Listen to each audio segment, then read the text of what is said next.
Alors on a joué avec une image de la Tour Eiffel, c'est l'occasion de parler de quelque chose, la notion de copyright.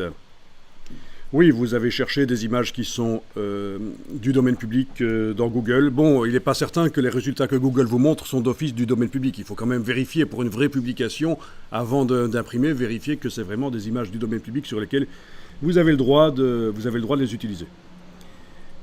Alors, les images de la Tour Eiffel vues de nuit sont sous copyright, mais pas celles vues de jour. Donc celle qu'on a utilisée, elle n'est pas sous copyright. C'est parce qu'elle elle est du domaine public, il n'y a pas de photographe qui revendiquait les droits sur la photo de la Tour Eiffel vue de jour.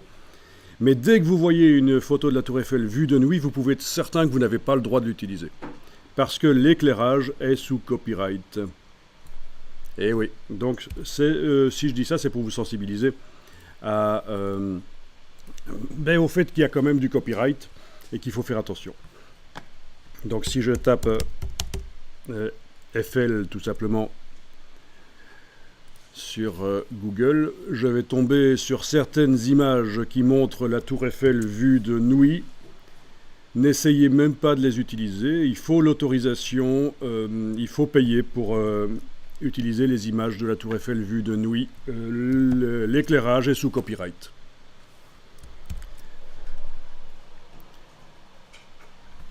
Autre chose, plus proche de vous, toutes les images et représentations, même sous forme de dessin, de l'atomium sont soumises à l'approbation de l'ASBL qui gère l'atomium.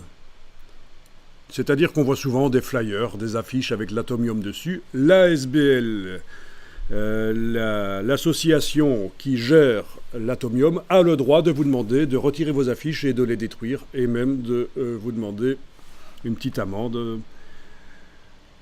J'ai mis ici le lien vers le site de l'atomium où il parle justement de ça. Donc, bien entendu, les touristes ont le droit de prendre les photos de l'atomium, c'est pas ça le problème. Le problème, c'est pas de prendre la photo de l'atomium.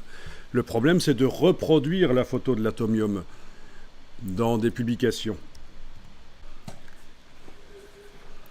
Donc, peut-être que ça, vous ne le saviez pas. Peut-être que si on vous demande de faire un boulot sur Bruxelles, vous auriez été chercher l'image de l'atomium. D'où gros problème si vous n'avez pas l'autorisation de l'ASBL.